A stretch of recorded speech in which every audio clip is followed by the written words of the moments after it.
અભય થઈને નિષ્પક્ષતાથી નિરપેક્ષ રીતે વાસ્તવિકતાનો અરીસો રૂપી સચોટ માહિતી લાવતો સત્યની સાથે અભય ટાઈમ્સ। સુરત ક્રાઇમ બ્રાન્ચની ઇકોસેલની ટીમે જમીનના 7/12માં છેડછાડ કરી તે જમીન પોતાની ન હોવા છતાં જમીનનો સાટાકટ લખી આપી આર્થિક ફાયદો મેળવી જમીનના ટાઇટલને નુકસાન પહોંચાડી ગુનાહિત કૃત્ય આચરનાર બેને ઝડપી પાડ્યા હતા।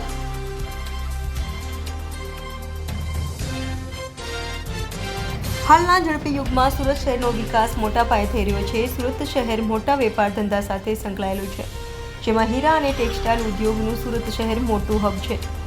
સુરતમાં જમીનના કબજા કરવાના અનેક ગુનાઓમાં નોંધાઈ ચૂક્યા છે। ત્યારે રાંદેરના ગોરાટ વિસ્તારમાં રહેતા હરિવર્ધન પટેલ દ્વારા પોતાની જમીન સર્વે નંબર 3371 તેમજ 3382 નામની જમીનમાં 7/12ની નકલમાં છેડછાડ કરી જમીનનો હસમુખ કેશવ પટેલ વગેરેનાઓને વેચાણ આપવાનું નક્કી ખોટું ટાઇટલ ઊભું કરી જમીનના સાટકત ઊભા કરી 90 લાખ રૂપિયા મેળવી જમીન વેચાણના ખોટા MOU સમજૂતી કરાર ઊભા કરી અવેજ પેટે 5 લાખ રૂપિયા સ્વીકારનાર આરોપી ઇબ્રાહિમ હાસન ઇસ્માઇલ તેમજ અહમદ હાસન ઇસ્માઇલ વિરુદ્ધ ક્રાઇમ બ્રાન્ચમાં ગુનો નોંધાયો હતો, જે ફરિયાદના આધારે સુરત ક્રાઇમ બ્રાન્ચની ઇકોસેલની ટીમે બંને આરોપીઓ ઇબ્રાહિમ અને અહમદની ધરપકડ કરી વધુ તપાસ હાથ ધરી છે।